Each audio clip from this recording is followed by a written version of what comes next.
السلام عليكم ورحمة الله وبركاته. أعوذ بالله من الشيطان الرجيم. بسم الله الرحمن الرحيم.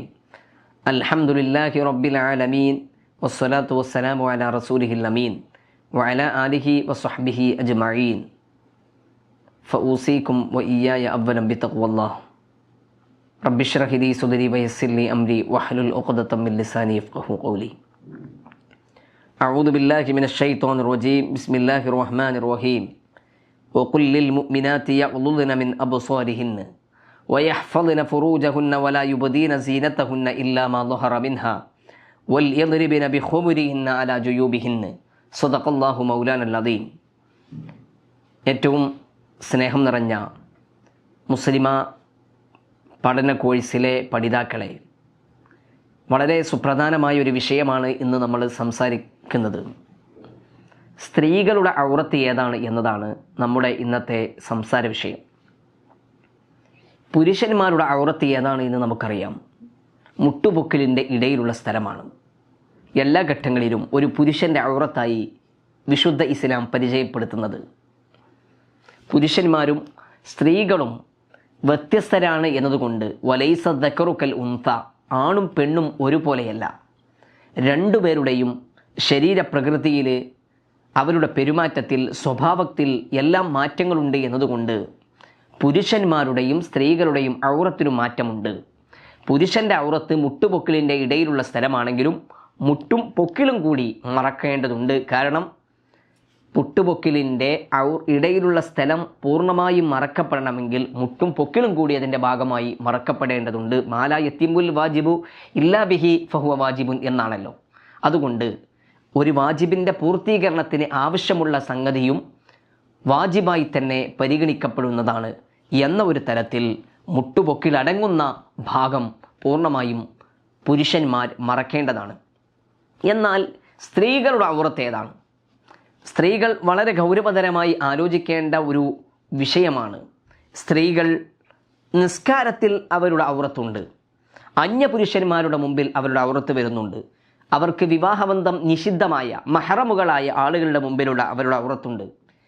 ഒരു അമുസ്ലിമായ സഹോദരിയുടെ മുമ്പിൽ അവരുടെ ഔറത്ത്.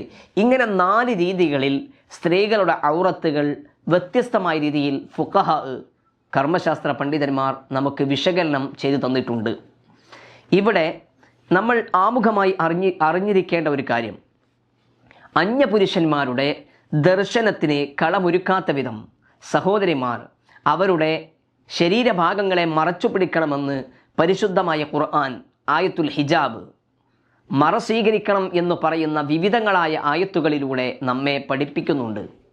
ഒരായത്തിൽ മാത്രമല്ല, ഒരുപാട് ആയത്തുകളിലൂടെ സ്ത്രീകൾ വളരെ ഗൗരവതരമായി ഇതിനെ കാണണം എന്ന് വിശുദ്ധ ഇസ്ലാം നമ്മെ പഠിപ്പിക്കുന്നുണ്ട്. സൂറത്തുൽ നൂറിലെ 31-ാമത്തെ ആയത്ത് വളരെ വ്യക്തമായി സ്ത്രീകൾ മറച്ചിരിക്കേണ്ട ഭാഗത്തെക്കുറിച്ച് വാചാലമാകുന്നുണ്ട്. ആരുടെ മുമ്പിലെല്ലാം അവരുടെ ശരീരഭാഗങ്ങൾ അവർ മറച്ചു പിടിക്കണം എന്ന് കൃത്യമായ രീതിയിൽ വിശുദ്ധ ഇസ്ലാം നമുക്ക് പരിചയപ്പെടുത്തി തരുന്നുണ്ട്. അതുകൊണ്ട് ഇവിടെ നമ്മൾ മനസ്സിലാക്കേണ്ടത് സ്ത്രീകളുടെ ഔറത്ത് 4 വിധമാണ്. 1, നിസ്കാരത്തിലെ ഔറത്ത്. നിസ്കാരത്തിലെ ഔറത്ത് നമുക്കറിയാം, മുൻകൈയും മുഖവും ഒഴിവാക്കിയാൽ, സ്ത്രീകൾ നിസ്കരിക്കുന്ന സമയത്ത് മുൻകൈയും മുഖവും ഒഴിവാക്കിയാൽ ബാക്കിയുള്ള ഭാഗങ്ങൾ മുഴുവനും മറക്കേണ്ടതാണ്. നിസ്കാരക്കുപ്പായം ധരിച്ചുകൊണ്ടാണ് നമ്മൾ സാധാരണ സഹോദരിമാർ നിസ്കരിക്കാറുള്ളത്. അവിടെ നമ്മൾ ശ്രദ്ധിക്കാനുള്ളത്, മുഖം പൂർണ്ണമായും മറയുന്ന രീതിയിൽ, താടിയുടെ താഴെ അറ്റം മുതൽ മുഖം പൂർണ്ണമായും കവർ ചെയ്യുന്ന രീതിയിൽ മക്കര ധരിച്ചുകൊണ്ടാണ് സഹോദരിമാർ നിസ്കരിക്കേണ്ടത്. ഇതിൻ്റെ ഇടയിൽ ഒരു മുടി പോലും പുറത്തേക്ക് കാണാൻ പാടില്ല. ഒരു മുടി പുറത്ത് വന്നാൽ പോലും നിസ്കാരം ബാത്തിലാകും എന്ന് ഫുഖഹാ വളരെ കൃത്യമായ രീതിയിൽ നമ്മെ പഠിപ്പിക്കുകയാണ്. അതുകൊണ്ട് മുൻകൈയും മുഖവുമല്ലാത്ത എല്ലാ ഭാഗങ്ങളും മറച്ചുകൊണ്ടാണ് സഹോദരിമാർ നിസ്കരിക്കേണ്ടത്. ഈ നിസ്കാരക്കുപ്പായം ഉപയോഗിക്കാൻ പ്രയാസമുള്ള യാത്രാവേളകളിലും മറ്റുമെല്ലാം സഹോദരിമാർക്ക് അവർ ധരിച്ച വസ്ത്രങ്ങൾ ഉപയോഗിച്ചുകൊണ്ട് നിസ്കരിക്കാവുന്നതാണ്. പക്ഷേ കാലുറ ധരിക്കണം എന്ന് മാത്രം. ഒരു സോക്സോ മറ്റോ ധരിച്ചുകൊണ്ട് അവർ നിസ്കാരത്തിലേക്ക് പ്രവേശിക്കേണ്ടതാണ്. നിസ്കാരക്കുപ്പായമില്ല എന്ന കാരണത്താൽ നിസ്കാരം ഒഴിവാക്കുന്ന ഒരു ട്രെൻഡ് നമ്മുടെ ഇടയിൽ വളർന്നു വരുന്നു അല്ലെങ്കിൽ നമ്മൾ കാണുന്നു എന്നത് വളരെ ദൗർഭാഗ്യകരമാണ്. നിസ്കാരം ഒഴിവാക്കാൻ ഒരു എക്സ്ക്യൂസും പരിശുദ്ധമായ ശരീഅത്തുൽ ഇസ്ലാം നൽകുന്നില്ല എന്ന് നമുക്കറിയാമല്ലോ. അതുകൊണ്ട് വളരെ ഗൗരവതരമായി നമ്മൾ കാണേണ്ട ഒന്നാണിത്. പിന്നെ നിസ്കാരത്തിലെ ഔറത്ത് മുൻകൈയും മുഖവുമാണ് എന്ന് നമ്മൾ പറഞ്ഞുവല്ലോ. ഇവിടെ നമ്മൾ കൈകൾ ഉയർത്തുന്ന സമയത്ത് തക്ബീറത്തുൽ ഇഹ്റാമിലേക്ക് കൈകൾ ഉയർത്തുമ്പോൾ, ഇഅ്തിദാലിൽ നിന്ന് ഉയർന്നു വരുന്ന സമയത്ത് കൈകൾ ഉയർത്തുമ്പോൾ എല്ലാം നമ്മുടെ കൈയിൻ്റെ മറ്റു ഭാഗങ്ങൾ, ശരീരത്തിൻ്റെ മറ്റു ഭാഗങ്ങൾ പ്രത്യക്ഷമാകുന്നുണ്ടോ എന്ന് ഗൗരവതരമായി നമ്മൾ ആലോചിക്കേണ്ടതും അങ്ങനെയുണ്ടെങ്കിൽ നമ്മുടെ നിസ്കാരം ബാത്തിലാകുമെന്ന് നമ്മൾ മനസ്സിലാക്കേണ്ടതുമാണ്. അപ്പോൾ ലൂസുള്ള ഡ്രസ്സ് ധരിച്ചുകൊണ്ട് നമ്മൾ നിസ്കരിക്കുന്ന പക്ഷം നമ്മളുടെ കൈഭാഗത്തുള്ള വസ്ത്രത്തിൻ്റെ വിശാലത കാരണം ഉള്ളിലേക്ക് ഒരു പക്ഷേ നോട്ടമെത്തി ഒരു പക്ഷേ ഉള്ളിലുള്ള ഭാഗങ്ങൾ കാണപ്പെടുന്ന സാഹചര്യം ഉണ്ടായേക്കാം. അതുകൊണ്ട് അങ്ങനെ ഇല്ലാതിരിക്കാൻ വേണ്ടി കഫ്, നമ്മുടെ ഈ മുൻകൈയിൻ്റെ ഭാഗം പ്രത്യേകം ഫിറ്റ് ചെയ്തുകൊണ്ട് തന്നെ നിസ്കരിക്കാൻ ശ്രദ്ധിക്കണം എന്ന് ഈ ഘട്ടത്തിൽ ഓർമ്മപ്പെടുത്തുകയാണ്. അപ്പോൾ ഒന്നാമത്തേത് നിസ്കാരത്തിൽ ഔറത്ത്, രണ്ടാമത്തേത് അന്യപുരുഷന്മാരുടെ മുമ്പിലുള്ള ഔറത്താണ്. അന്യപുരുഷന്മാരുടെ മുമ്പിലുള്ള ഔറത്ത് നമുക്കൊക്കെ അറിയുന്നത് പോലെ മുൻകൈയും മുഖവും അടക്കമുള്ള എല്ലാ ഭാഗങ്ങളുമാണ്. അന്യപുരുഷന്മാരുടെ മുമ്പിൽ സ്ത്രീയുടെ ശരീരം മുഴുവനും ഔറത്താണ്. ഇമാം റംലി തങ്ങളും ഇമാം ഇബ്നു ഹജർ തങ്ങളും രണ്ടുപേരും നമ്മുടെ മദ്ഹബിലെ ആധികാരിക ശബ്ദങ്ങളാണ്. ഇവരുടെ ഇടയിൽ അഭിപ്രായ വ്യത്യാസമുള്ള ഒരു വിഷയമാണെങ്കിൽ പോലും ഒരു അന്യപുരുഷൻ നേരിട്ട് കാണും എന്ന രീതിയിലാണെങ്കിൽ അവിടെ ഫുഖഹാക്കൾക്കിടയിൽ തർക്കമില്ല. അങ്ങനെ ഒരു പുരുഷൻ്റെ മുമ്പിലേക്ക് ഒരു സ്ത്രീ പ്രത്യക്ഷപ്പെടൽ, ഒരു അന്യപുരുഷൻ്റെ മുമ്പിലേക്ക് ഒരു സ്ത്രീ പ്രത്യക്ഷപ്പെടൽ എങ്ങനെയാണെങ്കിലും ഹറാമ് തന്നെയാണ്. ഇവിടെ നമുക്ക് സ്വാഭാവികമായി ഉണ്ടാകുന്ന ഒരു സംശയം, പണ്ട് കാലത്ത് നമ്മുടെ സഹോദരിമാരൊന്നും ഇന്ന് നമ്മൾ കാണുന്നത് പോലെയുള്ള നിഖാബ് ധരിക്കാറില്ലല്ലോ. ഇതുപോലെയുള്ള പർദ്ദയും ഇത്രയും മനോഹരമായ മറകൾ സ്വീകരിച്ചുകൊണ്ടുള്ള ഒരു രീതി നമ്മുടെ പഴയ കാലത്തെ തലമുറയ്ക്കില്ലല്ലോ എന്ന ഒരു സംശയം ഒരു പക്ഷേ നിങ്ങളുടെ ഇടയിൽ ഉണ്ടായേക്കാം. ആ സംശയം വളരെ കൃത്യമായി നമ്മൾ മനസ്സിലാക്കുകയാണെങ്കിൽ അസ്ഥാനത്താണെന്ന് നമുക്ക് ബോധ്യമാകും. എന്തുകൊണ്ട്?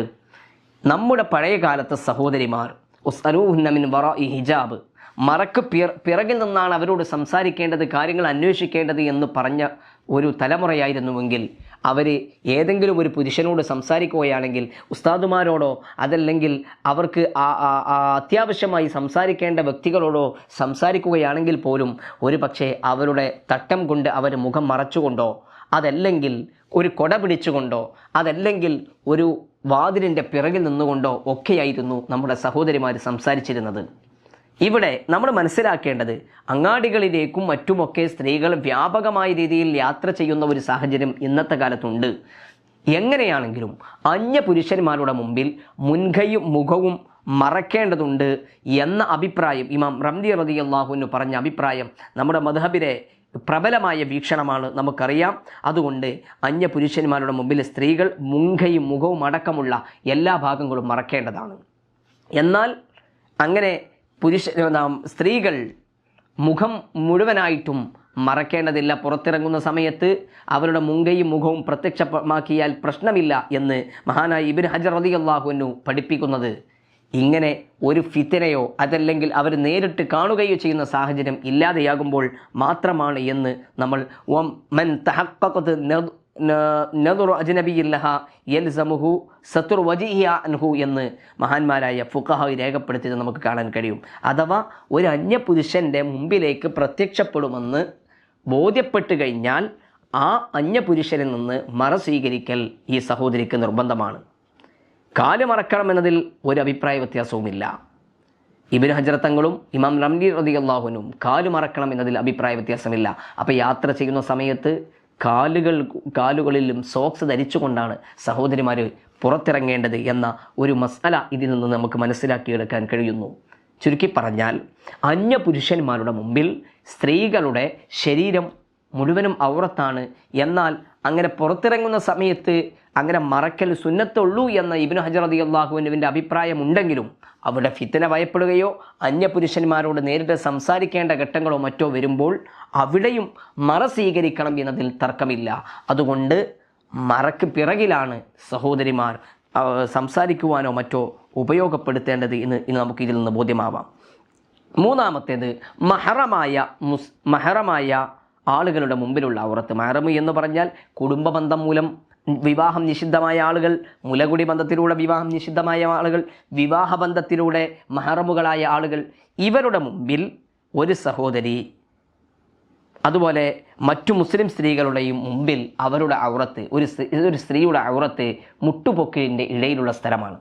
മുട്ടുപൊക്കിലിൻ്റെ ഇടയിലുള്ള സ്ഥലമല്ലാത്ത ഭാഗങ്ങൾ മഹറമുകളായ ആളുകൾക്ക്, സ്വന്തം ആങ്ങള, അതുപോലെ വാപ്പ, അമ്മോശൻ പോലെയുള്ള ആളുകൾക്ക് കണ്ടു എന്നതുകൊണ്ട് കുഴപ്പമില്ല. എന്നാൽ ഇവിടെ നമ്മൾ ശ്രദ്ധിക്കണം, അത് വല്ല രീതികളിലുമുള്ള പ്രശ്നങ്ങൾ വരികയില്ല എന്ന് നമുക്ക് ഉറപ്പ്. അപ്പോൾ ആ സ്ഥലങ്ങൾ അഥവാ മുറ്റുപൊക്കിളിൻ്റെ ഇടയിലുള്ള സ്ഥലങ്ങളല്ലാത്ത മറ്റു ഭാഗങ്ങൾ സ്പർശിക്കുന്നത് കൊണ്ടും കുഴപ്പമില്ല. എന്നാൽ ഇതുമൂലം പ്രശ്നങ്ങളൊന്നുമില്ല എന്ന് നമുക്ക്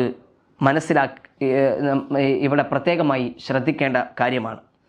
അപ്പോൾ മറ്റു സ്ത്രീകളാകുമ്പോൾ സ്ത്രീകളുടെ മുമ്പിൽ മുട്ടുപൊക്കിളിൻ്റെ ഇടയിലുള്ള ഭാഗം സഹോദരിമാർ ആ ഭാഗമല്ലാത്ത മുട്ടുപൊക്കിളിൻ്റെ ഭാഗമാണ് ഔറത്ത് എന്ന് നമ്മൾ പറയുമ്പോൾ തന്നെ ഏതെങ്കിലും ദുർനടപ്പുകാരിയായ സഹോദരിമാരോ മറ്റോ ഉണ്ടെങ്കിൽ അങ്ങനെയുള്ള ഘട്ടങ്ങളിൽ അവർ ശരീരത്തിൻ്റെ മറ്റു ഭാഗങ്ങൾ കൂടി പ്രത്യക്ഷപ്പെടുത്താതിരിക്കൽ അവരുടെ മേൽ ബാധ്യതയായി വരും. ഒന്നാമത് നമ്മൾ പറഞ്ഞത് നിസ്കാരത്തിൽ ഔറത്താണ്. രണ്ടാമത് അന്യപുരുഷന്മാരുടെ മുമ്പിൽ ഔറത്താണ്. മൂന്നാമതായി നമ്മൾ പറഞ്ഞത് മഹറമായ ആളുകളുടെ മുമ്പിലുള്ള ഔറത്താണ്. നാലാമതായി പറയാനുള്ളത് കാഫിറത്തായ അഥവാ അന്യ ഒരു മതത്തിൽപ്പെട്ട മറ്റു മതസ്ഥരായ ഒരു സഹോദരിയുടെ മുമ്പിൽ ഒരു മുസ്ലിം സ്ത്രീയുടെ ഔറത്ത് എന്ന് പറയുന്നത് വീട്ടുജോലി സമയത്ത് പ്രത്യക്ഷമാകുന്ന അവരുടെ തല, പിരടി, അതുപോലെ തോള്, ഇതുപോലെ സാധാരണ വീട്ടുജോലി ചെയ്യുന്ന സമയത്ത് പ്രത്യക്ഷമാകുന്ന ഭാഗങ്ങളൊഴികെ ബാക്കിയുള്ള ഭാഗങ്ങളെല്ലാം അന്യ സഹോദരിമാരുടെ മുമ്പിൽ സ്ത്രീകൾ മറച്ചു പിടിക്കേണ്ടതാണ്. പിന്നെയുള്ളത് ഭർത്താവിൻ്റെ മുമ്പിൽ ഔറത്ത്. ഭർത്താവിൻ്റെ മുമ്പിൽ ഒരു സ്ത്രീ പൂർണ്ണമായും ഭർത്താവിന് സ്ത്രീയെയും സ്ത്രീക്ക് ഭർത്താവിനെയും അങ്ങോട്ടും ഇങ്ങോട്ടും കാണാവുന്നതാണ്. പക്ഷേ ഗുഹ്യ ഭാഗത്തിലേക്ക് ആവശ്യമില്ലാതെ നോക്കൽ കറാഹത്താണ് എന്ന് നമ്മുടെ ഫുഖാഹ് രേഖപ്പെടുത്തിയിട്ടുണ്ട്.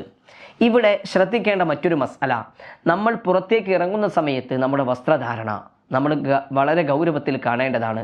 നമ്മുടെ നഖം, അതുപോലെ മുടി, ശരീരത്തിൻ്റെ ഗുഹ്യരോമം അടക്കമുള്ള ശരീരത്തിൽ നിന്ന് പുറത്തേക്ക് നമ്മൾ നീക്കം ചെയ്യുന്ന അല്ലെങ്കിൽ നമ്മുടെ ശരീരത്തിൽ നിന്ന് പുറത്തേക്ക് നമ്മൾ പുറന്തള്ളിക്കളയുന്ന ഈ അവശിഷ്ടങ്ങൾ പോലും അന്യപുരുഷന്മാർ കാണാൻ പാടില്ല. അവർ കാണാത്ത രീതിയിൽ അതിനെ മറക്കാൻ നമ്മൾ ശ്രമിക്കണം. എന്ന് മാത്രമല്ല, യാത്രാ സമയങ്ങളിലും മറ്റുമൊക്കെ നമ്മുടെ ശരീരഭാഗങ്ങൾ കാണുന്നില്ല എന്ന് ഉറപ്പുവരുത്താൻ നമ്മൾ ബാധ്യസ്ഥരാണ്.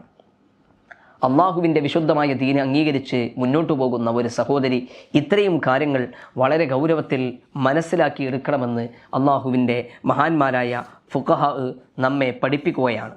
അള്ളാഹുവിൻ്റെ പരിശുദ്ധ റസൂലിൻ്റെ ഭാര്യമാരോടുള്ള വളരെ കണിശമായ നിർദ്ദേശം നമുക്ക് പരിശുദ്ധമായ ഖുർആനിൽ പാരായണം ചെയ്യാൻ ഉണ്ടല്ലോ.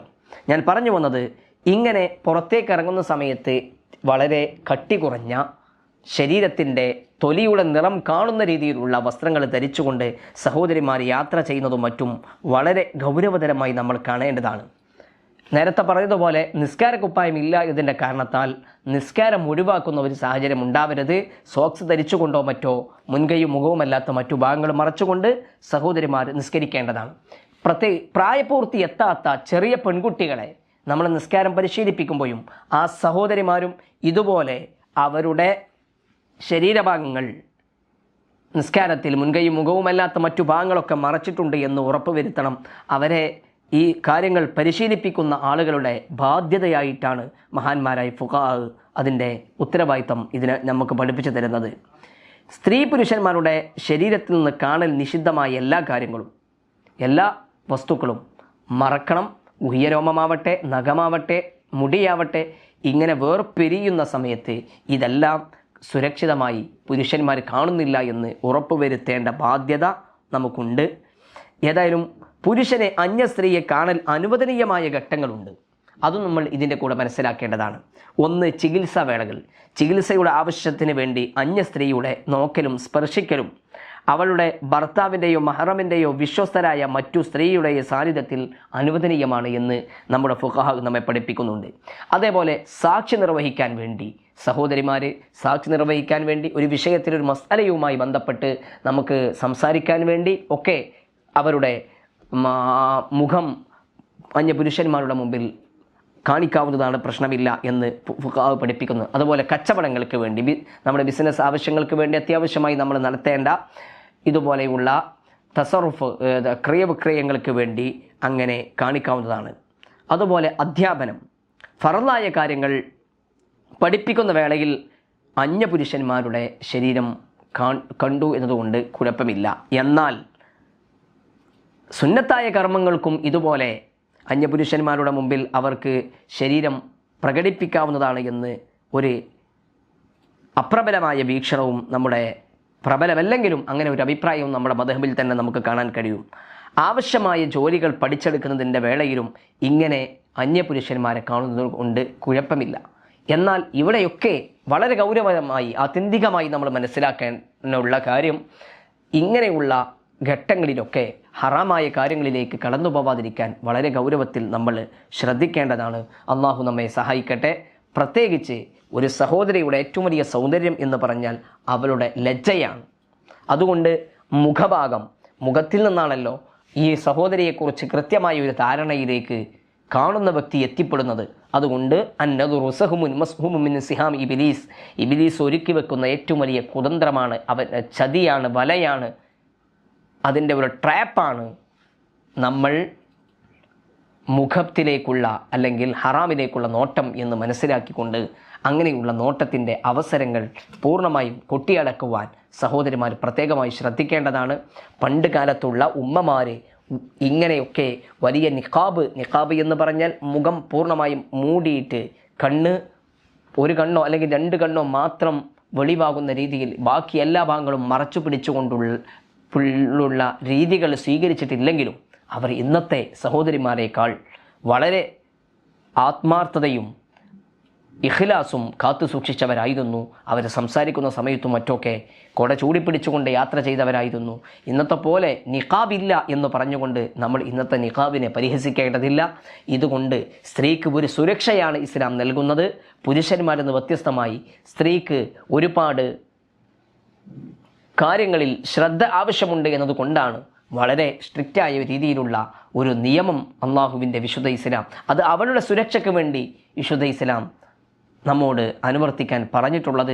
അതുകൊണ്ട് ഇതൊന്നും ഒരു പ്രഹസനമാക്കാതെ, ഇതൊരു വലിയൊരു ഭാരമാക്കി എടുക്കാതെ, ഇതിൻ്റെ മർമ്മം ഉൾക്കൊണ്ടുകൊണ്ട് മനസ്സിലാക്കാൻ എല്ലാ സഹോദരിമാരും ശ്രദ്ധിക്കണം എന്നും, ഈ ഔറത്തിൻ്റെ ഭാഗങ്ങൾ പ്രത്യക്ഷപ്പെടുത്താതെ നമ്മളും നമ്മുടെ മക്കളും നമ്മുടെ പേരമക്കളുമൊക്കെ നടക്കുന്നവരാണ്, അങ്ങനെ ജീവിക്കുന്നവരാണ് എന്ന് ഉറപ്പുവരുത്താനും സഹോദരിമാർ പ്രത്യേകമായി ശ്രദ്ധിക്കണം എന്ന് മാത്രം ഓർമ്മപ്പെടുത്തിക്കൊണ്ട് ഈ വിഷയം ഇവിടെ അവസാനിപ്പിക്കുകയാണ്. അള്ളാഹു നമുക്ക് നന്മ മനസ്സിലാക്കുവാനും ഉൾക്കൊള്ളുവാനുമുള്ള തൗഫീഖ് പ്രദാനം ചെയ്യട്ടെ. വആഖിറു ദഅ്വാനാ അൽഹംദുലില്ലാഹി റബ്ബിൽ ആലമീൻ. അസ്സലാമു അലൈക്കും വറഹ്മത്തുള്ളാഹി.